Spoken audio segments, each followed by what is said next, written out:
আসসালামু আলাইকুম ওয়া রাহমাতুল্লাহি ওয়া বারাকাতুহু বিসমিল্লাহি ওয়াল হামদুলিল্লাহি ওয়াস সালাতু ওয়াস সালামু আলা রাসূলিল্লাহ ওয়া আলা আলিহি ওয়া আসহাবিহি ওয়া মান ওয়ালা ওয়া বা'দ ফাকাদ ক্বালা আল্লাহু তাআলা ফিত তানজিলিল আজিজ ওয়া ফুরকানিহিল কাদীম আউযু বিল্লাহি মিনাশ শাইতানির রাজীম বিসমিল্লাহির রহমানির রহিম ইন্নাল্লাহা ইয়া'মুরু বিল আদলি ওয়াল ইহসান ওয়া ইতা'i যিল কুরবা ওয়া ইয়ানহা আনিল ফাহশাই ওয়াল মুনকারি ওয়াল বাগই সদাকাল্লাহুল আযীম।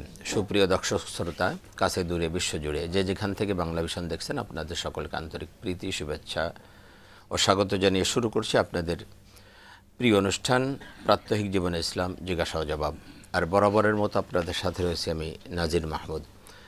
দর্শক, আপনিও চাইলে আমাদের এই লাইভ অনুষ্ঠানে অংশগ্রহণ করতে পারেন। সেজন্য আমাদের স্কলে যে নাম্বারগুলো আছে সেখানে আপনাকে ফোন করতে হবে। দর্শক, আপনারা অবগত আছেন যে প্রতি বৃহস্পতিবার ঠিক এই সময় আমরা আপনাদের সামনে উপস্থিত হই, সমসাময়িক গুরুত্বপূর্ণ জীবন ঘনিষ্ঠ কোনো বিষয় নিয়ে আলোচনা করি এবং আপনাদের প্রশ্ন জবাব দিয়ে থাকি। আজও আমরা তেমন একটি জীবন ঘনিষ্ঠ বিষয় নিয়ে আলোচনা করতে চাই, তা হলো সামাজিক অবক্ষয় রোধে ইসলামের ভূমিকা। আমরা আসলে সামাজিক মানুষ হিসেবে আমরা সামাজিকভাবে বসবাস করে থাকি, সমাজবদ্ধ মানুষ। আমরা সমাজের শান্তি শৃঙ্খলা এটাই আমাদের কাম্য এবং আল্লাহ রাব্বুল আলামিনও এটা চান যে আমরা যেন সমাজে সুন্দর একটা সমাজ প্রতিষ্ঠা করে সুন্দরভাবে জীবনযাপন করি।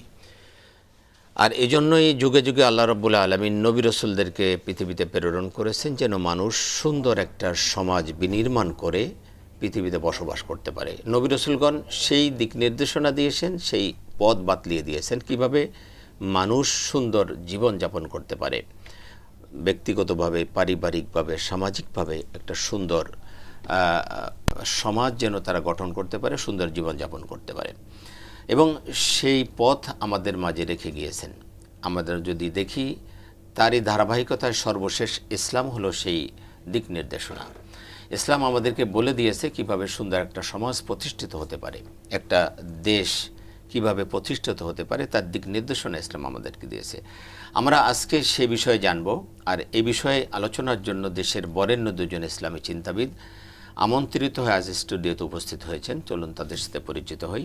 আমার ডানে রয়েছেন বিশিষ্ট ইসলামী চিন্তাবিদ, বরেণ্য ইসলামী শিক্ষাবিদ, গবেষক হযরত মাওলানা ডক্টর হাফেজ এবিএম হিজবুল্লাহ, অবসরপ্রাপ্ত অধ্যাপক, ইসলামী বিশ্ববিদ্যালয়, কুষ্টিয়া। আসসালামু আলাইকুম রাহমাতুল্লাহ। ওয়ালাইকুম আসসালাম রহমতুল্লাহ বারকাতুহু। আমাদের সাথে আরও রয়েছেন বিশিষ্ট ইসলামী চিন্তাবিদ, শিক্ষাবিদ এবং আলোচক ডক্টর মোহাম্মদ হায়দার আলী আকুন্দ, খতিব, বাইতুল মামুর জামে মসজিদ, বকশীবাজার, ঢাকা। আসসালামু আলাইকুম। ওয়ালাইকুম আসসালাম রহমতুল্লাহ বারকাতুহু। মোস্ট ওয়েলকাম আপনাদেরকে। আমি প্রথমে ডক্টর হাফেজ এবিএম হিজবুল্লাহ আপনার কাছে আসছি যে সামাজিক অবক্ষয় রোধে আসলে ইসলাম কি বলে। আবার আমরা এটা এক কথায় বলতে পারি, ইসলাম যেটা বলেছে আসলে এটা অন্য কেউ বলতে পারে নাই। তারপরে আমি আপনার কাছে জানতে চাইবো যে আসলে স্পেসিফিকভাবে যে ইসলাম আসলে কি দিক নির্দেশনা দিয়েছে সমাজে অবক্ষয় রোধে। আলহামদুলিল্লাহ, ওয়াসসালাতু ওয়াসসালামু আলা রাসূলিল্লাহ ওয়া আলা আলিহি ওয়া আসহাবিহি ওয়া মান ওয়ালা, আম্মা বা'দ। দেখুন, আপনি কোরআনে কারীমের একটি আয়াত তেলাওয়াত করেছেন, সেই আয়াতের মধ্যে এর জবাব রয়ে গেছে। প্রথমত আমাদেরকে একটা জিনিস দেখতে হবে যে আমরা সামাজিক জীব। দেখেন, অন্যান্য প্রাণী যারা আছে তারাও সমাজবদ্ধভাবে চলে, তাদেরও একটা সমাজ আছে। কিন্তু সামাজিকতার ক্ষেত্রে মানুষকে আল্লাহ পাক যেটা দান করেছেন, সম্মান এবং যশ খ্যাতি, এটা অন্য কোনো জাতির মধ্যে নেই বা অন্য কোনো প্রাণীর মধ্যে সেটা নেই। কিন্তু এই সমাজটাকে সুন্দর যদি আমরা করতে না পারি, এর মধ্যে যদি কোনো বিশৃঙ্খলা ঢুকে যায়, তাহলে সেটা আর মানে আপনার সুন্দর সমাজ থাকে না। সেটাকেই বলা হয় অবক্ষয়। অবক্ষয়ের মধ্যে রয়েছে দুর্নীতি, অবক্ষয়ের মধ্যে রয়েছে আপনার বিশৃঙ্খলা সৃষ্টি, অবক্ষয়ের মধ্যে রয়েছে মাদকাসক্তি, অবক্ষয়ের অনেক কিছু এর মধ্যে রয়েছে, জুলুম, নির্যাতন, সব কিছু এর মানে অন্তর্ভুক্ত। তো এটাকে রোধ করতে ইসলাম কি আমাদেরকে নির্দেশ দেয় সেটা আমরা কোরআনে কারীম, হাদিস থেকে আমরা জানতে পারি। যেমন কোরআনে কারীমের মধ্যে আল্লাহ পাক বলতেছেন, ইন্নাল্লাহা ইয়ামুরুকুম বিল আদলি ওয়াল ইহসান, তোমাদেরকে নির্দেশ দেওয়া হচ্ছে তোমরা আদল করো। আদল মানে সবার সাথে ইহসান করো, ন্যায় বিচার করো, কারোর প্রতি মানে পক্ষপাতিত্ব করা যাবে না। ওয়াল ইহসান, এবং ইহসান করে। এবং এই সব কিছুর মৌলিক যে ভিত্তি সেটাকে বলা হচ্ছে তাকওয়া। তুমি যদি তাকওয়া অর্জন করতে পারো তাহলে কিন্তু এর নাম কি, তুমি সুন্দর সমাজ বিনির্মাণে এগিয়ে যেতে পারবে। কোরআন কারীমের সূরা হুজুরাতের মধ্যে আল্লাহ পাক এভাবেই বলেছেন যে দেখো যারা মুত্তাকি বেশি হয় তারা আল্লাহর নৈকট্য লাভ করে, সম্মানিত হয়। ইন্না আক্রামাকুম ইনদাল্লাহি আতকাকুম। দেখুন আমরা যদি একটু পিছনের দিকে তাকাই, যে নবীজি সাল্লাল্লাহু আলাইহি ওয়াসাল্লামের যুগে সমাজের ব্যবস্থা কী ছিল, সমাজের অবস্থা কী ছিল, এবং বলা হয়ে থাকে যে তৎকালীন সময়ে সমাজের এত অবক্ষয় ছিল সারা দুনিয়াতে সেটা ছিল না। অথচ পাশাপাশি পারস্য ছিল, পাশাপাশি আপনার রোমান করে ছিল, সবাই ছিল, কিন্তু আরব দেশের অবক্ষয়টা সবচেয়ে বেশি ছিল। আর তাই আল্লাহ রাব্বুল আলামিন সেই আরব দেশে আমাদের নবীজিকে প্রেরণ করলেন, এবং তাদের সেই সমাজের মধ্যে এমন কোনো দুর্নীতি, এমন কোনো দোষ, এমন কোনো অপরাধ ছিল না যেটাতে তারা আপনার মানে লিপ্ত হয় নাই। সুদ, জেনা, এগুলি তো আছে। এর পাশাপাশি তারা জীবন্ত কন্যা সন্তানকে আপনার কবর দিয়ে দিত। ইজাল মাউউদাতু সুইলাত বিআইয়ি যামবিন কুতিলাত, কোরআনে কারীমের মধ্যে আল্লাহ পাক বলেছেন।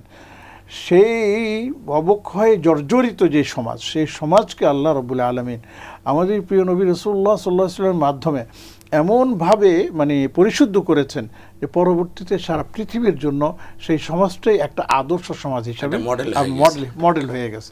এবং কিভাবে সেটা হলো যে প্রথমেই আল্লাহ রসুল সাল্লাল্লাহু আলাইহি ওয়াসাল্লাম মানুষকে শিরক মুক্ত জীবনযাপন করতে বলেছেন, এবং এই শিরক থেকে মানুষ যদি বেঁচে থাকে এই জন্য আল্লাহ রসুল 13টি বছর মক্কা মুকাররমা আপনার কাটিয়ে দিয়েছেন। এর পাশাপাশি শিরকের পাশাপাশি কবিরা গুনাহ এবং কি জানি বলে তার উপর বিশ্বাস, রাসূলের উপর বিশ্বাস, রিসালাতের উপর বিশ্বাস, এবং বিশেষ করে মানুষের অন্তরে মৃত্যু পরবর্তী জীবন যেটা আছে আখিরাত, সেই আখিরাতকে পুনরুজ্জীবিত করেছেন। আখিরাতের জবাবদিহিতা, কারণ এই আখিরাতের জবাবদিহিতা যদি একজন মানুষের অন্তরে একবার ঢুকে যায় তার দ্বারা অন্যায় কাজ হতে পারে না। কারণ সে তখন সবসময় চিন্তা করবে যে এই পৃথিবীতে আমি এমনি আসিনি। আয়াহসাবুল ইনসান ও আইয়ুতরাকা সুদা, মানুষকে মনে করে তাকে এমনি আমি ছেড়ে দেবো না, এরকম ছেড়ে দেবো না। আফা হাসিবতুম আন্নামা খালাকনাকুম আবাসা ওয়া আন্নাকুম ইলাইনা লা তুরজাউন, তোমরা কি মনে করো তোমাদেরকে সৃষ্টি করা হয়েছে শুধু এমনি তোমাদেরকে আমার কাছে ফিরে আসতে হবে না আবার? যখন এই অন্তরের মধ্যে আপনার তাওহীদ, রিসালাত, আখিরাত এটা আপনার চলে আসবে, তখনই মানুষের মধ্যে অন্যায় দূরীভূত হয়ে যাবে, অন্যায় করার আর তার মধ্যে স্পৃহা থাকবে না। মানুষের মধ্যে যখন এই অন্যায় করার স্পৃহা থাকবে না, তখন সমাজ থেকে আস্তে আস্তে দূরীভূত হবে। আমি আবার আপনার কাছে আসবো ইনশাআল্লাহ। আমি ডক্টর মোহাম্মদ হায়দার এলাকন আপনার কাছে আসছি। স্যার চমৎকার বলছিলেন যে অবক্ষয় হওয়ার কারণটা আসলে মূলত মানুষ ব্যক্তিগতভাবে যখন এই অন্যায়গুলো করতে থাকে, জুলুম, নির্যাতন, সুদ, ঘুষ বা এই যে অন্যায় এগুলো যখন করে, তখন সমাজে অবক্ষয় দেখা দেয়, সামাজিকভাবে এগুলো বেড়ে যায়, যেমন ছিল জাহিলি যুগে। আমরা আপনার কাছে জানতে চাইব যে সেই জাহিলি যুগের বা এই যে অবক্ষয়গুলো আমরা এখন দেখতেছি, আমরা কিন্তু নব্য জাহিলিয়াত একটা দেখতে পাচ্ছি। নব্য জাহিলিয়াত এখন জাহিলি যুগে যেটা হতো না তার চেয়েও বড় কিছু কিন্তু আমরা এখন দেখতে পাচ্ছি। আপনি কি বলবেন যে এই সমাজ বা এই জাহিলিয়াতটা আমরা কিভাবে দেখতে পাচ্ছি বা কি ধরনের? আলহামদুলিল্লাহ, জি ভাইয়া, অত্যন্ত গুরুত্বপূর্ণ বিষয় মূলত আলোচনা আমার সহজ আলোচক শ্রদ্ধেয় সাহাদ তিনি বলতেছিলেন।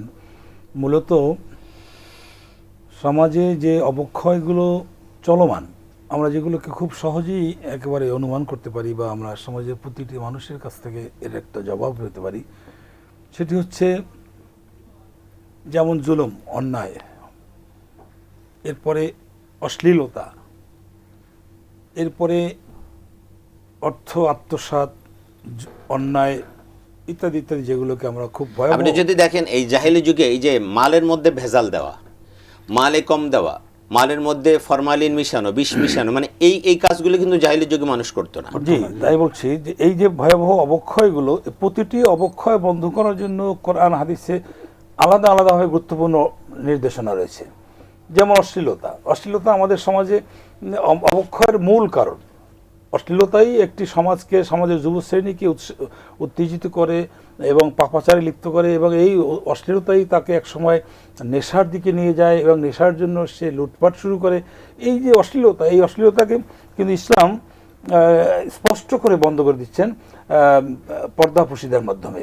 পর্দার যে বিধানগুলো নাযিল করা হয়েছে, কুল্লিল মুমিনিনা ইয়াগুদ্দু মিন আবসারিহিম,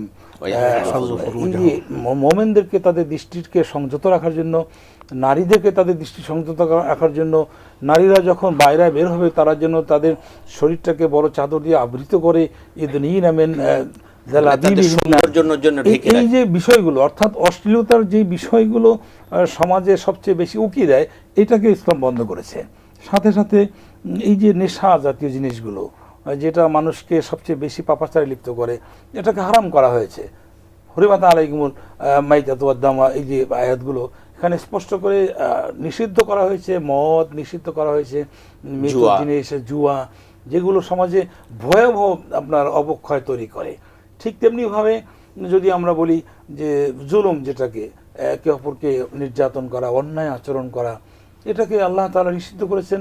রাসূলুল্লাহ সাল্লাল্লাহু আলাইহি ওয়াসাল্লাম তিনিও স্পষ্ট করে বলে দিলেন, আল মুসলিমু মান সালিমাল মুসলিমুনা মিন লিসানিহি ওয়া ইয়াদিহি, প্রকৃত মুসলমান সে যার জবান, যার হাত, অর্থাৎ যার কর্ম, কথা, বক্তব্য, সাক্ষ্য, এগুলো দিয়ে সে অন্যকে সে কষ্ট দেয় না, অন্যরা নিরাপদ থাকে। এবং ঠিক তেমনিভাবে রাসূলুল্লাহ সাল্লাল্লাহু আলাইহি ওয়াসাল্লাম কর্কশ ভাষা বা কর্কশ আচরণকেও নিষিদ্ধ করলেন। এটাকে কঠিনভাবে বলে দিলেন যে কিয়ামতের দিন সবচেয়ে ভারী যে বস্তুটি মিজানের পাল্লায় উঠানো হবে সেটি হচ্ছে খুলুকুন হাসান, সুন্দর উত্তম আচরণ। আমরা যদি সমাজে শান্তি পেতে চাই সব দিক থেকে, তাহলে ইসলামের কাছে আসতে হবে সামগ্রিকভাবে। একটা দুইটা বিষয় নেই, সামগ্রিকভাবে যদি আমরা ইসলামের মাঝে আসতে পারি তাহলে অবশ্যই আমরা শান্তিতে জীবনযাপন করতে পারবো। আমি ডক্টর হাফেজ ABM হিজবুল্লাহ আপনার কাছে আসবো, তার আগে আমরা একটা ফোন নিয়ে নিব। দর্শক আসসালামু আলাইকুম। আসসালামু আলাইকুম। ওয়ালাইকুম আসসালাম। যে কে বলছেন, কোথেকে বলছেন? বগুড়া থেকে আরিফ বলছিলাম। আমার তিনটা বিষয়ে একটু জানার আছে। একটা হইলো নামাজ পড়ার যে বিষয়টা, যে অনেকে নামাজ পড়ে পাশাপাশি দুর্নীতি ও খারাপ কাজের সাথেও দেখা যায় যে যুক্ত থাকে। তো এই ক্ষেত্রে তার নামাজ কতটুকু কবুল হচ্ছে, এটা একটা বিষয়।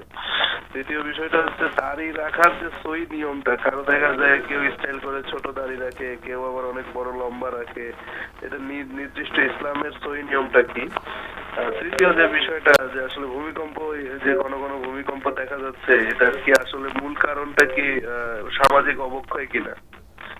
চমৎকার কিছু প্রশ্ন আমরা পেয়েছি। আরিফ সে বগুড়া থেকে প্রশ্ন করেছে। আমি স্যারের কাছে যাব। তিনটি প্রশ্ন আমরা পেয়েছি আরিফের কাছ থেকে। আপনি প্রশ্নগুলো শুনেছেন যে কিছু লোক আছে নামাজও পড়ে দুর্নীতি করে, নামাজ পড়ে ঘুষ খায়, নামাজ পড়ে সুদের সাথে সম্পৃক্ত, নামাজ পড়তেছে মালের মধ্যে ভেজাল দিচ্ছে, নামাজ পড়তেছে সিন্ডিকেট করতেছে, নামাজ পড়তেছে ফরমালিন মিশাচ্ছে, নামাজ পড়তেছে আপনার মানুষকে মাপে কম দিচ্ছে, ওজনে কম দিচ্ছে, মিথ্যা কথা বলে ব্যবসা করতেছে, মানে হেন কোনো অন্যায় নেই। ভাইকে ঠকাচ্ছে, বোনকে ঠকাচ্ছে, ভাইকে জমিতে বাবার জমি, বাবার ওয়ারিস সূত্রে পাওয়া জমি বোনকে দিচ্ছে না, মানে এই যে কাজগুলো করতেছে, আপনি কি বলবেন আসলে? আসলে দেখুন, এটা আমাদের জন্য দুঃখজনক। আল্লাহ পাক অথচ কোরআনে কারীমে বলছেন কি, উতলু মা উহিয়া ইলাইকা মিনাল কিতাব ওয়া আকিমিস সালাহ ইন্নাস সালাতা তানহা আনিল ফাহশাই ওয়াল মুনকার। নামাজ পড়লে সে দুর্নীতির সাথে যুক্ত হতে পারে। মানে নামাজই তাকে অন্যায় অশ্লীল কাজ থেকে বিরত রাখবে, এটাই হচ্ছে কথা। নামাজের পাওয়ার হলো এমন যে নামাজ তাকে সমস্ত রকম অন্যায় অশ্লীল কাজ থেকে বিরত রাখবে। আমি একটা ঘটনা বলি। নবীজি সাল্লাল্লাহু আলাইহি সাল্লামের কাছে সাহাবীরা বলল যে অমুক লোক সে নামাজও পড়ে আবার চুরিও করে। নবীজি সাল্লাল্লাহু আলাইহি সাল্লাম, তোমরা কি বলতেছো? সেটা বলতে ইয়া রাসূলুল্লাহ, কথাটা এটাই। তখন সে বললো যে, নবীজি সাল্লাল্লাহু আলাইহি সাল্লাম বললেন যে, দেখো সে চুরিও করে নামাজও পড়ে, এটা হতে পারে না, তোমরা দেখবা সে চুরি ছেড়ে দেবে। সত্যি দেখা গেল যে পরবর্তী আর কাছে গেলে পরে একজনে বললো যে, আমরা নবীজি সাল্লাল্লাহু আলাইহি ওয়াসাল্লামের কাছে তোমার বিষয়টা আলোচনা করেছি, তুমি রাত চুরিও করো আবার দিনে নামাজও পড়ে, ব্যাপারটা কি? নবীজি বলছেন যে তুমি নামাজের সাথে চুরি যায় না, তুমি যদি নামাজ পড়ো তাহলে চুরি আর করতে পারবে না। আমাদের নবীজি কথা বলেছেন, বলছে যে আমি তওবা করলে আমার চুরি করবো না। ভালো হয়ে গেল। আমাদের এখানে এখন যেটা হচ্ছে, এর দ্বারা ওলামায়ে কেরাম বলেন যে দেখেন, সে নামাজের মতো করে নামাজ পড়ে না। নামাজের মতো করে যদি নামাজ পড়তো তাহলে সে কখনো অন্যায়ের মধ্যে করতে পারতো না। এটাই আমরা দেখতে পাচ্ছি। এবং এই জন্য আমরা বলবো যে দেখেন, আমরা আসুন নামাজকে নামাজের মতো করে পড়ি, তাহলে আমার সাথে দুর্নীতি আসবে না, ঘুষ আসবে না, তারপর আপনার অশ্লীলতা আসবে না, নগ্নতা কিচ্ছু আসবে না। কারণ নামাজে আমাকে বাধা দিবে যে আমি এটা কি করতেছি, আমার কাছে যে আমার নামাজ, সে আমানতে খেয়ানত হয়ে যাচ্ছে, তখন আর এটা হবে না। মানে নামাজ যেভাবে আদায় করার দরকার ছিল সেভাবে করছে না। করছি না। হ্যাঁ, নামাজের আমরা এমনি দেখুন যে নামাজের আরকান আহকাম 13 ফরজ আমরা জানি, উযু করা লাগে, কাপড় পরা লাগে, সব এমনি করতেছে, কিন্তু একাগ্র চিত্তে যে নামাজের সময় আমরা আল্লাহকে সামনে রেখে আমরা যে আল্লাহু আকবার বলতেছি, এই আল্লাহু আকবার এই কাজটাকে আমরা আমাদের জীবনে প্রতিফলন ঘটাচ্ছি। আর বলা হয়েছে মুসল্লি ইউনাজি রব্বা, হ্যাঁ ইউনাজি রব্বা, মানে মুসল্লি আল্লাহর সাথে কথা বলে।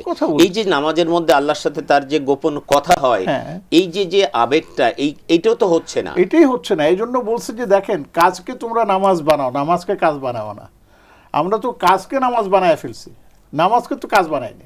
এইখানে তো আমাদের অসুবিধা হয়ে গেছে। তা আমি মনে করি জি স্যারের সাথে একটু যুক্ত করে দিচ্ছি আমি।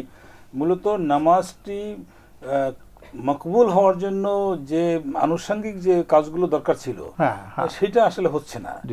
যেমন একটি প্রথমত হালাল বিশুদ্ধ পোশাক পরিধান করা, হালাল বিশুদ্ধ খাবার গ্রহণ করা, কুল্লু লাহমিন নাবাতা মিনাস সুহতে, যেই মাংসটি হারাম দিয়ে গঠিত হলো সেটি তো জাহান্নামের জন্য যথেষ্ট। এবং কোনো ব্যক্তি যদি 10 দিরহাম একটি কাপড় ক্রয় করে আর তার মধ্যে 1 দিরহাম যদি হারাম হয়, তাহলে ওই কাপড় পরিধান করে তার ইবাদত হচ্ছে না।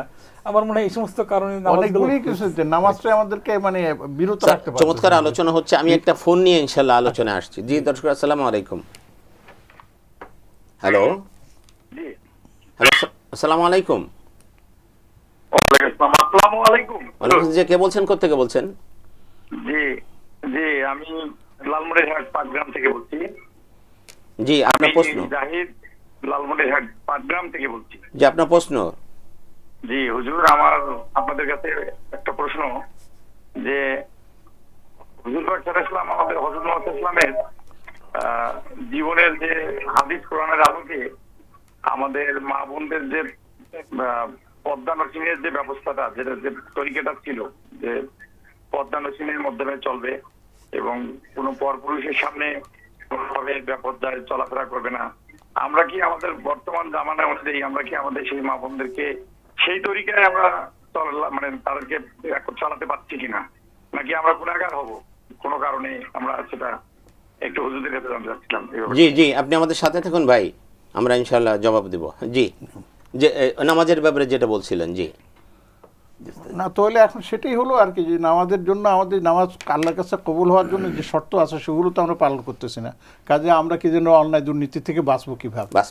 এক। 2 নম্বর হচ্ছে যে লম্বা দাড়ি ছোট দাড়ি। জি জি। 1 নম্বর হচ্ছে যে দাড়ি রাখাটা ওয়াজিব, এই ব্যাপারে সকল উলামায়ে কেরাম আপনার মানে একমত। এখন লম্বা রাখবেন না ছোট রাখবেন এই ব্যাপারে দ্বিমত আছে। তো আমাদের হাদিসের মধ্যে আমরা যেগুলো দেখতে পাই সেগুলোর মধ্যে দেখা যায় যে নবীজি সাল্লাল্লাহু আলাইহি ওয়াসাল্লাম লম্বা দাড়ি করতেন। হাদিসের মধ্যে আছে আফুল্লাহা, তোমরা লম্বা করো, নিজেকে লম্বা করো। হযরত আব্দুল্লাহ ইবনে ওমর রাদিয়াল্লাহু তাআলা আনহু দাড়ি লম্বা করতেন। তো মানুষ দেখা গেল যে উনি আবার চারদিকটা একটু সুন্দর করে রাখতেন। তো এই জন্য অনেকে বলছে যে আপনি এমন লম্বা করেন না যেতে বিদঘুটে লাগে, তবে সুন্দর করে রাখার জন্য আপনি যে সাইড দিয়ে কিছু আপনি কাটছাট করেন তাহলে সেটাও, কিন্তু এক মুষ্টি পরিমাণ রাখাটার ব্যাপারে আমাদের উলামায়ে কেরামরা বলেন। এখন যাদের দাড়ি আপনার হয় না তাদের জন্য আমরা কি বল, তার জন্য যতটুকু হয় ততটুকু। তবে আমরা যেভাবে কাটছাট করতেছি এটা আসলে দাড়ির সাথে যায় না, এই কথাটা এক মুষ্টির কম যেন না হয়, এদিকে আমাদের খেয়াল রাখতে হবে।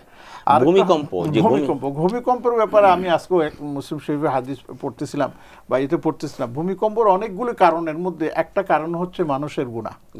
মানুষের গুনাহ কারণে হয়। মানুষ আপনার বিজ্ঞান প্রযুক্তির মাধ্যমে অনেক কিছু বুঝাতে চায় যে জমি নড়ে গেছে, প্লেট নড়ে গেছে, এই হয়েছে সেই হয়েছে, কিন্তু গুনার কারণে নড়ে মানে আল্লাহর হাতে সবকিছু। আল্লাহ পাক বলতেছে এই কথা যে নবী সাল্লাল্লাহু আলাইহি ওয়াসাল্লাম বলছেন, দেখো তোমাদের গুনাহের কারণে এই জমিন কেঁপে ওঠে, কেমনে তোমরা এই জমিনের উপরে কি এর নাম কি গুনাহ করতে পারতেছো? যখন কেঁপে ওঠে তখন আল্লাহর পক্ষ থেকে নির্দেশ আসে, তখন এই জমিনটা নড়াচড়া করে। এর যদি আপনার স্কেল যদি একটু বেড়ে যায় তাহলে মানুষ ক্ষতিগ্রস্ত হয়, আর যদি হালকা স্কেল হয় তাহলে ফাঁক ফোকর দিয়ে কি জানি বলে ফাটা কিছু হয়, খুব বেশি ক্ষতিগ্রস্ত হয় না। দেখুন আমি গত এই যে কয়েকদিনের মধ্যে আমি পেপার পত্রিকায় যতটুকু দেখেছি, সারা ওয়ার্ল্ডের মধ্যে প্রায় 100-র উপরে ভূমিকম্প হয়েছে, ছোট বড় মিলিয়ে। তো এগুলি কিসের আলামত? এই জন্য আমাদের সবসময় আল্লাহমুখী থাকতে হবে, আল্লাহর কাছে দোয়া করতে হবে যে আল্লাহ আমাদেরকে গুনাহ থেকে হেফাজত করেন। সেই গুনাহের আযাব হিসাবে আল্লাহ ভূমিকম্প থেকে আমাদেরকে হেফাজত। আল্লাহ তো বলছেন জারাল ফাসাদু ফিল বাররি ওয়াল বাহরি বিমা কাসাবাত লিইযীকাহুম বা'দাল্লাযী আমিলু লাআল্লাহুম ইয়ারজিউন। আমি মাঝে মাঝে এগুলো দেই, স্বাদ আস্বাদন করে, আযাব ভোগ করে, যাতে মানুষ ফিরে আসতে পারে। বড় আযাব, জাহান্নামের আযাব থেকে যেন মানুষ ফিরে আসতে পারে।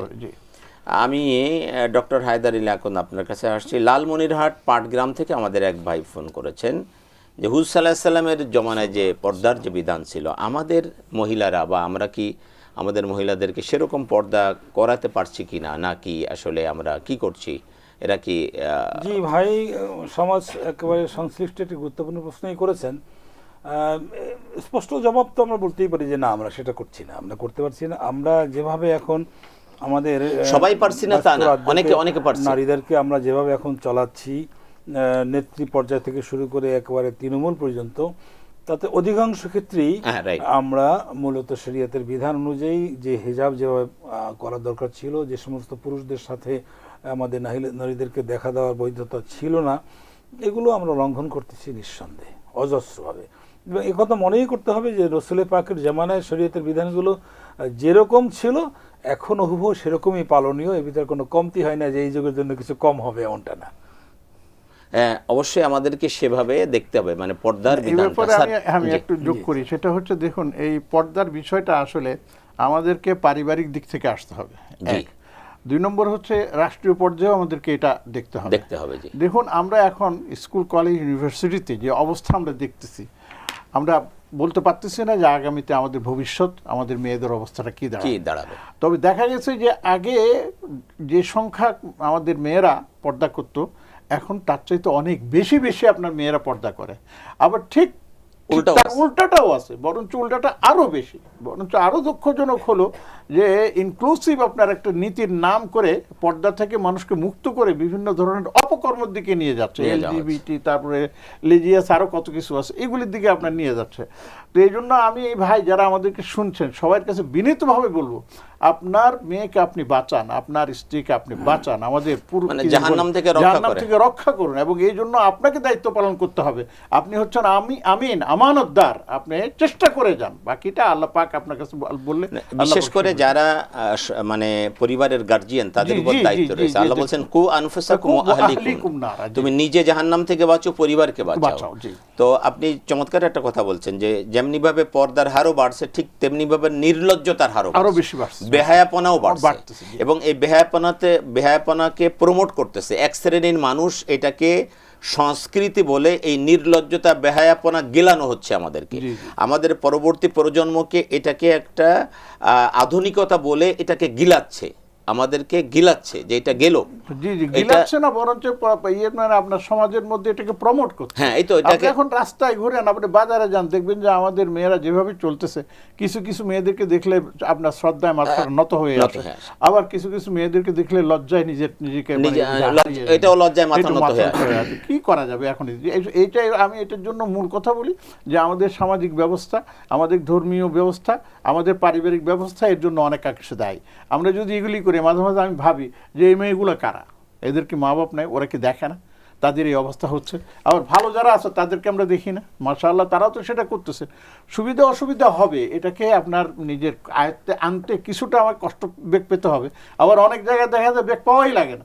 এই ছোট ছোট বাচ্চা, সেও দেখি যে এখন আপনি বোরকা পরে রাস্তায় হাঁটে। এখন আপনি চমৎকার একটা কথা বলেছেন যে যারা এইভাবে, যেসব মেয়েরা এইভাবে নির্লজ্জের মতো ঘোরাফেরা করছে, তাদের মা বাবারা কতটা নির্লজ্জ, এটা তো আমি চিন্তা করতেছি। তার মা বাবারা কতটা নির্লজ্জ। মা বাবা যদি নির্লজ্জ না হবে, তাহলে তার মেয়ে এইভাবে কিভাবে নির্লজ্জের মতো ঘোরাফেরা করে? আল্লাহ এর থেকে আমাদেরকে হেফাজত করুন। একটা কথা যে এর দ্বারা কিন্তু পারিবারিক ভদ্রতা ফুটে ওঠে, একটা পরিবার কতটা ভদ্র এর দ্বারাও কিন্তু বোঝা যায়। কারণ শালীন ভদ্র পরিবার কিন্তু বোঝা যায় যে একটা পরিবার কতটা শালীন এবং কতটা ভদ্র, তার পোশাক আশাকে বোঝা যায়। অবশ্যই বোঝা যায়, তার পোশাক আশাকে বোঝা যায় যে এই পরিবারটা বিল্লাবাস একটা প্রবাদী আছে, রাইট, তার ভিতরে একটা প্রবাদী আছে। জি জি জি। আমরা এই ক্ষেত্রে আমার মনে হয় যে আমরা এই যে সামাজিক অবক্ষয়, এই সামাজিক অবক্ষয়ের জন্য এই যে বিষয়টি, এটা একটু গুরুত্বপূর্ণ, এটা একটা গুরুত্বপূর্ণ। এবং এই অবক্ষয় থেকে বাঁচার জন্য যে আলোচনা ছাড় করতেছিলেন আপনিও এনেছেন বিষয়টি, সেটি হলো যে এর জন্য দায়িত্ব আমাদের সকলের। কুল্লুকুম রাইন ওয়া কুল্লুকুম মাসউলুন আন রাইয়াতিহি। রাষ্ট্র থেকে শুরু করে আমরা তৃণমূল পর্যন্ত প্রতিটি লোক তার এক একটি অঙ্গনে সে একটি বিষয়ের দায়িত্বশীল। যেমন রাষ্ট্র তার জনসাধারণের বিষয়টি দায়িত্বশীল, একটি পরিবারের প্রধান যেমন পরিবারের প্রতি দায়িত্বশীল, এই সমস্ত দায়িত্বগুলো যদি আমরা পালন করতাম, অর্থাৎ ওই যে আয়াতে কারিমা আপনিও তেলাওয়াত করেছেন, কুল্লুকুম কু আনফুসাকুম আহলিকুম নারা, তোমার পরিবারদেরকে জাহান্নাম থেকে বাঁচাও এবং নিজেকে বাঁচাও, এই বাঁচানোর জন্য এই প্রত্যেকে যদি আমরা ভূমিকা রাখতাম তাহলে কিন্তু আমাদের এই অবক্ষয়টা আমরা রোধ করতে পারতাম। এবং ওই যে হাদিসটি আমরা প্রায়ই বলে থাকি, মার আমি খুব মনকারান ফালিউগা ইউরোবিয়াদিহি, কোনো অশ্লীল কাজ দেখলে সেজন্য শক্তি প্রয়োগ করে সেটাকে বন্ধ করার চেষ্টা করে, যদি সামর্থ্য না হয় তাহলে সেজন্য তার বক্তব্য, ভাষণ, বাচন এগুলো দিয়ে সে বন্ধ করার চেষ্টা করে, যদি তাও সে না পারে তাহলে সে যেন মনে মনে এটা নিয়ে ফিকির করে বা ঘৃণা বোধ করে, যেটাই বলেন, কেউ কেউ বলছে যে মনে মনে যেন সে ফিকির করে যে এই দুরাচারটাকে বন্ধ করা যায় কিভাবে। তো এই কাজগুলো বোধহয় আমাদের সমাজ থেকে চলে গেছে। অর্থাৎ আমি একই ফ্ল্যাটে একই লিফট থেকে নামতেছি, আমার আরেক বন্ধু বা প্রতিবেশী তার সন্তানগুলো এরকমভাবে নামতেছে, আমি কিন্তু দেখেও কিছু বলতেছি না, কারণ বলার আমার এমন কোনো সাহসও হচ্ছে না যেগুলো বললে বলা যায়, কিন্তু কোনো পদ্ধতিও আমি গ্রহণ করছি না যেটা বলা উচিত, চলছে যে যেরকম চলতেছে। এবং এটাও কিন্তু ভূমিকম্পের একটি অন্যতম কারণ। এটা আরো আছে, আর এর সাথে মিলাইলে তো অনেক কিছু মিলানো যায়। দেখুন এই যে সহশিক্ষার মাধ্যমে আমরা কি করতেছি, আমরা মেয়েদেরকে তো বোরকা থেকে বের করে নিয়ে ছেলেদের পাশে বসায় দিচ্ছি, আর এটা হচ্ছে দুনিয়ার একটা মানে এই দুনিয়ার একটা নিয়মই যে বিপরীত লিঙ্গ পাশাপাশি থাকলে একজন আরেকজনের প্রতি আকৃষ্ট হবে, এটাই বাস্তব। তো আমরা সেখান থেকে বাঁচাবো কিভাবে? এই জন্যে আমাদের শিক্ষাঙ্গনকেও আপনার সেপারেশনের মধ্যে নিয়ে যেতে হবে। মেয়েদের জন্য আলাদা থাকুক, ছেলেদের জন্য আলাদা থাকুক, কিন্তু আমরা দেখতেছি আমাদের ছেলে মেয়েদের অনেকে বলছে যে না আমরা একসাথে পড়ালেখা, আবার কেউ বলতেছে যে না আমরা আলাদা আলাদা থাকবো। তো এই জিনিসগুলো আমাদের সামনে আনতে হবে। আমাদের শিক্ষা ব্যবস্থার মধ্যে আমূল পরিবর্তনের প্রয়োজন আছে। এই যে বর্তমান যেটা আমরা দেখতে পাচ্ছি, এই যে আপনার এর নাম কি, এই যে পর্দা প্রথার কথা আপনার তুলছেন, শালীন পোশাক পরাটাও তো আমরা ভুলে গেছি মনে হয় যেন। আমরা পশ্চিমা যুগের দিকে তাকিয়ে যে তাদের অনুকরণ করতে গিয়ে আমরা নিজের পরিচিতিও তো হারিয়ে ফেলতেছি। তো এই জন্য আমি বলবো যে প্রিয় দর্শকবৃন্দ, আমরা আসুন আল্লাহকে ভয় করি এবং আল্লাহ রাব্বুল আলামিনের আযাব থেকে নিজেকে বাঁচাবার জন্য, নিজের সন্তানদেরকে বাঁচাবার জন্য আল্লাহ রসুল যেটা বলেছেন আমরা সেটা মেনে নেই।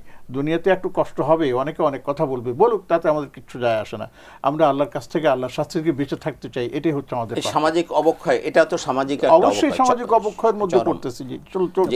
এই বিষয়গুলো কিন্তু সামাজিক অবক্ষয়, যে এই যে পর্দা প্রথা না থাকা, অশ্লীল কাজ করা, অশ্লীলভাবে চলাফেরা করা, ছেলেমেয়েরা, যে এই যে সামাজিক অবক্ষয়, এটা তো অবশ্যই সামাজিক। কেন আসছে আমার এই ভাই যে প্রশ্ন করছেন যে পর্দার ব্যাপারে, যদি কথা বলা হয় তো অনেক, এই যে জায়গায় জায়গায় পরকীয়া হচ্ছে, কেন হচ্ছে? আমাদের এই মোবাইল বা এটাও কিন্তু এই সামাজিক অবক্ষয়ের বড় একটা কারণ, সামাজিক অবক্ষয়। আমি একটা শুনতেছিলাম একজন মিশরি একজন বড় আলেম থেকে, উনি তো মোবাইলকে বলছেন যে আস্তে একটা মুনাফেক মোবাইলের সাথে তোমাকে একটা কথা দেখায়, পরে সেটাকে তোমাকে আবার আর জায়গায় নিয়ে যায়। তো আমি যেটা বলতেছিলাম, এই যে পর্দা প্রশিদা না থাকার কারণে দেখুন গ্রামে বলেন, শহরে বলেন, সব জায়গায় বলেন, এই যে একজনের সাথে আরেকজনের পরকীয়া হচ্ছে, এক স্ত্রীর সাথে আরেক পুরুষের সাথে পরকীয়া হচ্ছে, যে কেন হচ্ছে? এই শুধু এই পর্দা প্রশিদার জন্য, যে আপনি তার সাথে খোলামেলা চলতেছেন, তো সে তো আপনাকে আকর্ষণ করবেই, সে তো আপনার সাথে যোগাযোগ করবেই, এই কারণেই এটা হয়ে যাচ্ছে। তবে আমি বলি যে আলহামদুলিল্লাহ, ভয়ের কিছু না, আমরা শুধু নিরাশার কথা শোনাবো না, আমরা আশার কথাও শোনাবো। আলহামদুলিল্লাহ এখন অনেক পরিবার এমন আছে, ডাক্তার, ইঞ্জিনিয়ার, তারপরে আপনার বিভিন্ন মানে লয়ার, তারপরে বড় বড় ইংলিশ শিক্ষিত, তাদের ফুল ফ্যামিলি আগে একরকম ছিল, এখন আরেক রকম হয়ে বড় বড় প্রফেসর, এবং তাদের ছেলে মেয়েরা আপনার মাশাআল্লাহ ধর্মীয় শিক্ষা এবং জাগতিক শিক্ষাকে একসাথে মিলিয়ে তারা সুন্দরভাবে নিজেকে উপস্থাপন করতেছে। স্যার আমি দেখেছি আমাদের ঢাকা ইউনিভার্সিটির প্রফেসররা তাদের ছেলে পেলে সব মানে কোরআন হাদিস শিখতেছে, হাফেজ, মুহাদ্দিস হচ্ছে, অনেক কিছু আমি এটা জানি, যেহেতু আমি শিক্ষক, আমি পড়িয়েছি এগুলো সব। আপনি বুয়েটে দেখেন, বুয়েটের বড় বড় টিচাররা তাদের মানে ছেলে মেয়েদেরকে সব কোরআন হাদিস শিখাচ্ছে। মাশাআল্লাহ মাশাআল্লাহ। যে মানে এই যে পরিবর্তন আপনি যেটা বললেন, যে তারা এই বিশাল একটা পরিবর্তন চলে আসছে, যে না আমাদের সন্তানদেরকে বাঁচাতে হবে। শুধু তাই না, বিদেশ থেকে আপনার প্রফেসররা বিদেশ ছেড়ে দেশে চলে আসছে, যে সেখানে আমার ছেলে মেয়েদেরকে আমি বাঁচাতে পারতেছি না, হারাম থাকে, কাজে দরকার নেই আমার বিদেশ, চলো আমরা দেশে যাই। আমরা দেশে এসে তারা মাশাআল্লাহ কষ্ট করে থাকতেছে, তারপরে তারা পর্দা প্রশিদা মেনে, দিনকে মেনে তারা জীবন। আমার খুব ক্লোজ ফ্রেন্ড, আমরা একসাথে লেখাপড়া করছি, অস্ট্রেলিয়াতে ছিল, ও খুব তাড়াতাড়ি আপনার কাতারে চলে গেছে। তাই বললাম তুমি কাতারে কেন চলে গেলা? তা বলে যে আমি এখানে থাকতে চাচ্ছি না, কারণ আমার নেক্সট নেক্সট জেনারেশন অস্ট্রেলিয়ায় থাকলে ওরা মুসলমান থাকতে পারবে কিনা আমি আমার সন্দেহ আছে। আপনি আপনার এটার কথা বলছেন হায়দার, জানি কিনা আমি জানি না। আমার এক ছাত্র, আপন ছাত্র, একবার সরাসরি আমার কাছে পড়েছে, মক্কা মুকাররমায় গেছি ওমরা করতে, করতে, তো সে বললো যে স্যার আজকে মাগরিব পরে আপনার সাথে একটু চা খাবো। চা খেতে নিয়ে গেছে, গিয়ে বললো যে স্যার সিদ্ধান্ত নিয়েছি এই যে সফর করে যাচ্ছে এখান থেকে গিয়েই আমি দেশে চলে যাবো। অস্ট্রেলিয়াতে থাকতো, অস্ট্রিয়াতে। বললো কেন? বলছে স্যার আমার মেয়ে স্কুলে গেছে, মেয়েকে বলতেছে তোমার সুইমিং পুলে নামতে হবে, সুইমিং পুলে নামতে হতে শর্ট ড্রেসে পড়তে হবে। আমার আর মেয়ে এটা পড়তে রাজি না, কান্নাকাটি শুরু করে দিচ্ছে, বলছে তোমার বাবাকে কালকে আসতে পারো। তো বাসায় গিয়ে বলছে, আমি বলছে কালকে আমার দেওয়ার দরকার না, তোমার বেডিং গুছাও, আমি দেশে চলে যাবো। চলে আসছে দেশে অলরেডি, আলহামদুলিল্লাহ। এটাই হলো মুসলিম ঐতিহ্য। যাই হোক স্যার, আমরা যে আলোচনায় ছিলাম যে আমরা আলোচনা করতেছি সবই সামাজিক অবক্ষয়ের মধ্যে, এগুলি সামাজিক অবক্ষয় রোধে। আমাদের এই রোধে আমাদের আর কি কি ভূমিকা, বা আমরা কি, আমরা আমাদের সময় খুব বেশি নাই, আমি আপনার কাছ থেকে হয়তো 1-1.5 মিনিট শুনবো যে আমরা কি আসলে এটার জন্য আমি বলি সামাজিক রোধের মধ্যে ইসলামের ভূমিকা কি। ইসলামের ভূমিকা মানে আমাকে আপনাকে ভূমিকা পালন করতে হবে। ইসলাম তো দিক নির্দেশনা দিয়েছে, যেমন আমাদের ডক্টর হায়দার বলেছেন যে অনেকগুলো আছে, যেমন তাওহীদ ভিত্তিক আমাদের শিক্ষা ব্যবস্থা করা, তারপরে আমাদের মানে সামাজিকতা আর কে জানি বল নৈতিকতা, আমাদেরকে ইন্নাকা আলা খুলুকিন আযীম, আল্লাহ রাসূল এর কথা বলেছেন, এর নামকে সচ্চরিত্রের কথা বলেছেন, চারিত্রিক বৈশিষ্ট্য আমাদেরকে নিয়ে আসতে হবে। তারপরে আমাদের মধ্যে হালাল হালাল হালাল, এই হালাল উপার্জন যতদিন আমরা না করতে না পারবো আমাদের আমল আখলাকের মধ্যে বরকত আসবে না। তো এই বিষয়গুলো আমাদের দেখতে হবে। এবং আরও একটা বিষয় হচ্ছে যে আমাদের পারিবারিকভাবে আমাদের যারা অভিভাবকবৃন্দ আছেন তারা, এবং শিক্ষাঙ্গনের যারা আমাদের শিক্ষক সমাজ আছেন, যারা আমাদের জাতির গর্ব, তাদেরকে এই বিষয়টা আমাদেরকে। জি, ধন্যবাদ স্যার আপনাকে। আমি ডক্টর হায়দার আলী আকন্দ, আমার কাছে 1 মিনিট আপনাকে। এক্ষেত্রে আমাদের মনে হচ্ছে যে তাকওয়ার যে বিষয়টি, খোদা ভীতি যেটাকে আমরা বলে থাকি, এই তাকওয়ার বিষয়টিতে একটু আরো বেশি সচেতন হতে হবে আমাদেরকে। কারণ আল্লাহ তাআলা তো বলেই দিয়েছে, ইন্না আকরামাকুম ইনদাল্লাহি আতকাকুম, তোমাদের মধ্যে সম্মানিত, অধিক সম্মানী সেই যে তোমাদের মধ্যে বেশি তাকওয়া অর্জনকারী। এই তাকওয়ার বিষয়ে মোটেই কম্প্রোমাইজ করার সুযোগ নেই। এবং এই তাকওয়ার বিষয়টি যদি আমরা যত বেশি পরিমাণে অনুশীলন করব, আমার মনে হচ্ছে আমাদের সমাজ থেকে এই সমস্ত অবক্ষয়গুলো দূর করতে আমরা তত বেশি। জি, আপনাদের উভয়কে অনেক ধন্যবাদ, চমৎকার কথা বলেছেন। আসলে আমাদের সামগ্রিকভাবে সবাই মিলে, একদম সরকার থেকে শুরু করে সবাই মিলে এই সামাজিক অবক্ষয় রোধে আমাদেরকে এগিয়ে আসতে হবে। হাদিস সেটা বলছে, মান রাআ মিনকুম মুনকারান ফালইয়ুগাইয়িরু বিয়াদিহি ফাইল্লাম ইস্তাতি' ফাবিলিসানিহি ফাইল্লাম ইস্তাতি' ফাবিকলবিহি ওয়া যালিকা আযআফুল ঈমান। এই হাদিসের ব্যাখ্যায় মুহাদ্দিসিনে কেরাম বলেছেন 3 শ্রেণীর মানুষ আছে। মান রাআ মিনকুম মুনকারান ফালইয়ুগাইয়িরু বিয়াদিহি, তুমি যখনই কোনো অন্যায় দেখবে, সামাজিক অবক্ষয় বা যখনই কোনো অন্যায় দেখবে, এটা শক্তি দ্বারা প্রতিহত করো। এই শক্তি দ্বারা প্রতিহত করবে হলো সরকার, কারণ সরকারের হাতে ক্ষমতা আছে। এই শক্তি হলো সরকারের হাতে। সরকার এবং সরকারি কর্মচারী যারা আছে, ডিসি, এডিসি, মানে যার হাতে যতটুকু ক্ষমতা আছে, যেখানে অবক্ষয় দেখবে সরকার এটা ক্ষমতা দিয়ে এটাকে প্রতিহত করবে। এই দায়িত্ব হলো সরকারের। আর এই দায়িত্ব যাদের নাই তারা মুখ দ্বারা এটা প্রতিহত করবে। মুখ দ্বারা কারা প্রতিহত করবে? তারা হলো আলেম, ওলামা, জ্ঞানী ব্যক্তি, তারা মুখ দ্বারা, ইমাম, খতিব, তারা। এই যে যেমন আজকে আমরা টকশোর মাধ্যমে বলছি, খতিব সাহেবরা খুতবার মাধ্যমে বলবে, লেখকরা লেখনির মাধ্যমে বলবে, তারপরে ওয়াইজিনরা ওয়াজের মাধ্যমে বলবে। এই দায়িত্ব হলো তাদের। আর অন্যান্য আম মানুষ কি করবে? মনে মনে ঘৃণা করবে। সমাজ থেকে এটাকে প্রতিহত করার জন্য কি কি করা যায়, এই পরিকল্পনা তাদের থাকবে। সুতরাং সামাজিক অবক্ষয় রোধে সবাই আমাদের দায়িত্ব রয়েছে। এই দায়িত্বের জন্য আমরা সকলে পালন করি, এই প্রত্যাশা রেখে আজকের মতো আমরা বিদায় নিচ্ছি। দেখা হবে ইনশাল্লাহ আগামী বৃহস্পতিবার ঠিক এই সময়। আপনাদের ইহকালীন পরকালীন কল্যাণ কামনা করে আজকের মতো বিদায় নিচ্ছি। আল্লাহ হাফেজ। আসসালামু আলাইকুম ওয়া রাহমাতুল্লাহি ওয়া বারাকাতুহু।